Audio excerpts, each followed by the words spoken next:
We're going to get started. Thanks for joining, everyone. Good morning, or perhaps good afternoon or evening, depending on where you are. And I want to thank everyone for joining us today for the first of 3 sessions of Instruments of Change. I'm Karen McCloskey, Associate Professor of Landscape Architecture, and we are broadcasting from the University of Pennsylvania in Philadelphia. Penn and Philadelphia are located on the Lenape-Hoking, which are the ancestral lands of the Lenni-Lenape Indians, a people who have lived in harmony for thousands of years prior to their colonization when they were forcibly removed and sent west and north. Some Lenape remained in this area, and today many of the descendants live in the tribal communities of this region, as well as the regions where they were forced to resettle. We acknowledge the Lenape as the original people of this land and also acknowledge their continuing relationship with and presence in the Lenape-Hoking. So before we launch into the session, I'm going to hand it over to our Dean Fritz Steiner to say a few words about the McHarg Center at the Weitzman School of Design, which is the sponsor of this event. Thanks, Karen, and congratulations to you and Keith and Sean. Welcome, everyone.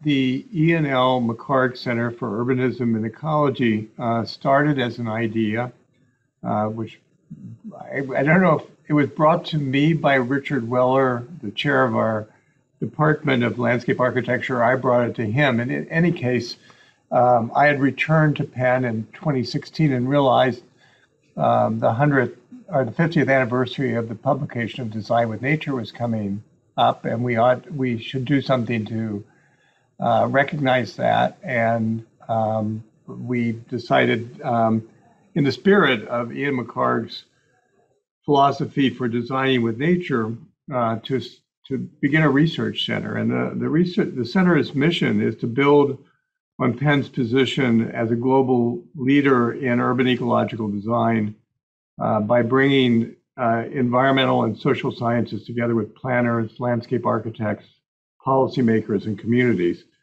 to develop practical, innovative ways of improving the quality of life of places, especially those most vulnerable to the effects of climate change. We then had the great fortune to bring on Billy Fleming as our center's Wilkes Family Director. So I want to thank all the support we've been given by our partners in the professions, our alumni, an extraordinary board. And because of that, the McHarg Center has been a catalyst for reimagining and rethinking our relationship to nature. So it's a pleasure. I'm looking forward to the session today, and I'll turn it back to Karen. Thank you so much, Fritz. I'm going to share screen again. Just swap my view here.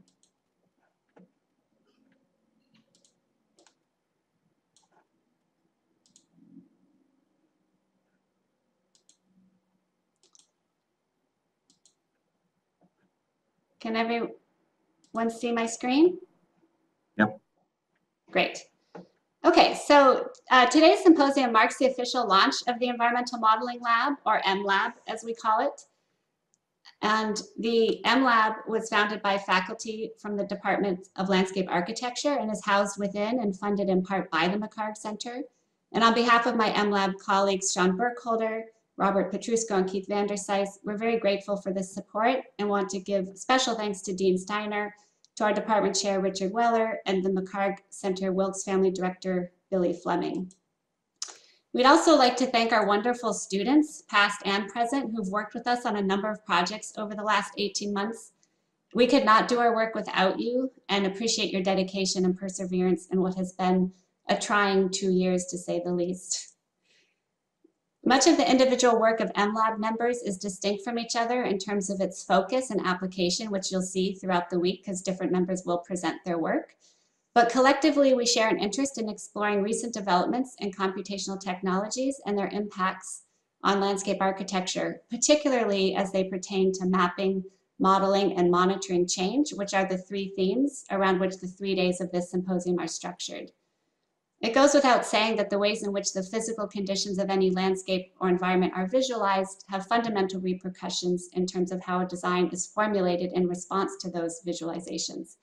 And given that landscape architects are frequent users of environmental and spatial data, knowing how, when, and why these data are collected enables us to improve our literacy about the practices that underpin how landscapes are conventionally mapped and modeled, and then how such conventions can be adapted or challenged.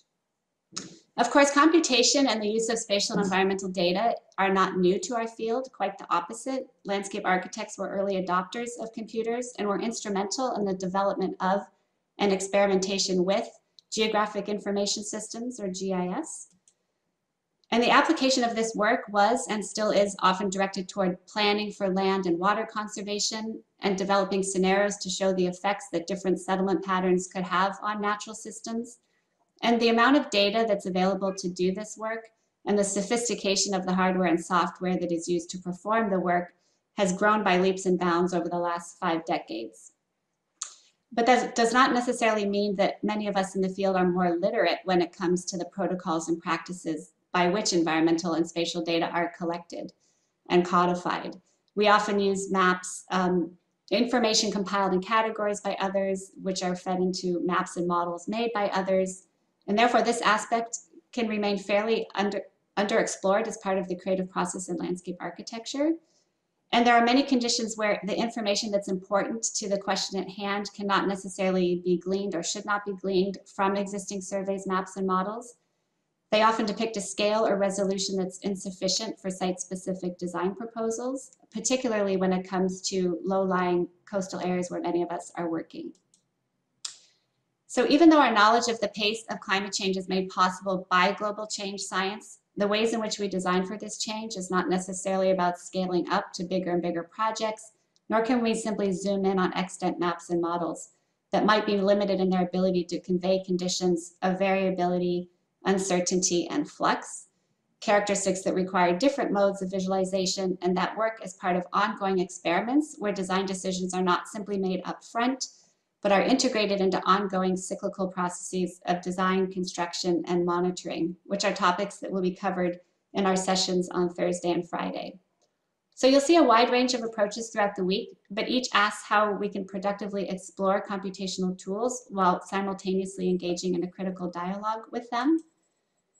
And we have a stellar lineup of speakers who will talk about how their work engages various instruments of change.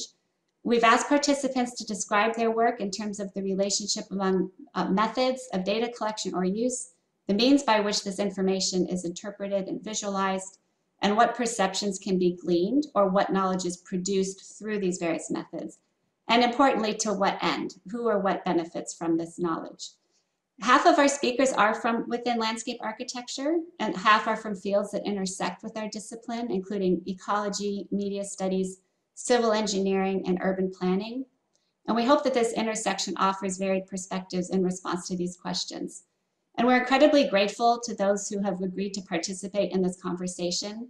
We do wish it were in person so our conversations could more easily flow across the sessions and themes, but the limitation is offset by the access that an online platform enables. And so we thank our audience for logging on from the many places that you call home. So before I hand this off to today's moderators, just a reminder, the next 2 sessions are on Thursday and Friday, also 11 a.m. to 1:30. And Eventbrite does require you register for each section. So today's session will be moderated by Robert Petrusko and Keith Vandersice. And I'm going to hand this over to Keith, who will briefly introduce today's speakers.